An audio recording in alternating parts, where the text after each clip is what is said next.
173 kilometers and over 2600 meters of elevation. That's London PRL full, probably the most difficult route available on Zwift.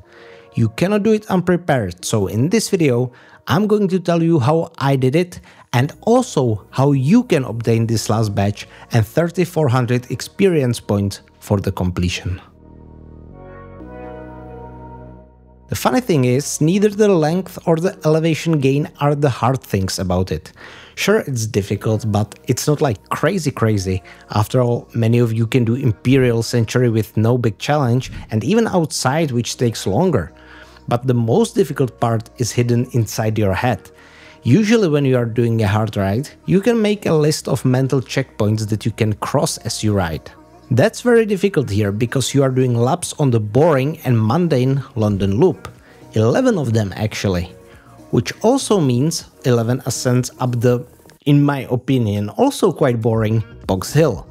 And you are doing all that on an indoor trainer, in static environment, bathing in your own sweat.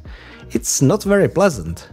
You will be bored already on the third lap and will want to quit before the halfway point, which means that you need to be prepared for it.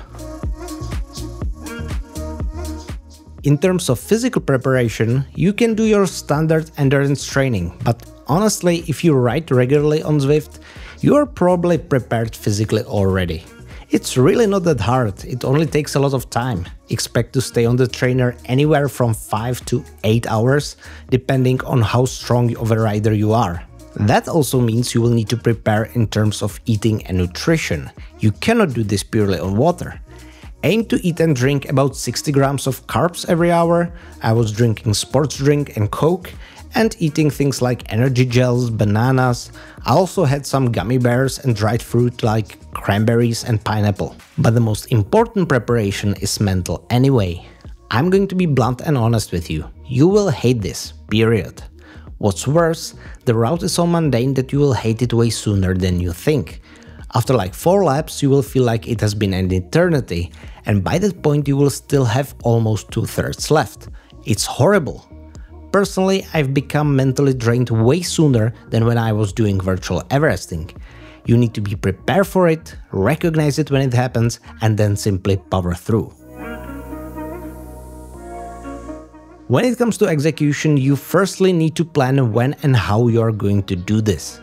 If you have an air conditioning at home, it probably doesn't matter, but if not, it is probably not the best idea to do this when it's scorching hot. You will be on the static bike for a long time, so make sure you have sufficient cooling. As for how to do it, you can obviously do this route anytime London is available, but it's going to be way more palatable to do it as an event. I personally did this at the end of December during the Ride with Zwift CEO Eric Min, and the shared suffering made it somewhat easier. If you are going to do this on your own, it's going to be an extra level of suffering. Normally I would say that the bike choice does not matter that much, but since this is so long and so hard, it will make a difference. For the bike frame, I would recommend you using one of the best all-arounders, either S-Works SL8, Pinarello Dogma 2024 or Canyon Aero 2024 or similar. Of course, since we now live in an era of bike upgrades, you are going to want to use the one that is upgraded. As for the wheels, I would choose either Zipp 454 or NV78, depending on whether you are a climber or not. If you are, pick NV78 because it will help you on the descents and flat sections. If you are not a climber, pick Zipp 454 because it will help you with climbing on the Box Hill. As for the pacing, use the first lap as a warm-up. Go as slow as you need to properly get into the rhythm. From lap 2, you want to be in zone 2 on the flats, around your sweet spot, which is approximately 90% of your FTP on the climb, and recover on the descent. I made a mistake here. I tried to stick with the Eric Min group, which was too fast for me, and it knocked me out on the 4th Box Hill. I would also recommend you to try riding at a higher cadence, even if you normally prefer pushing slower and harder. After 100 miles, you'll simply need to mindlessly spin your legs because they will be very tired.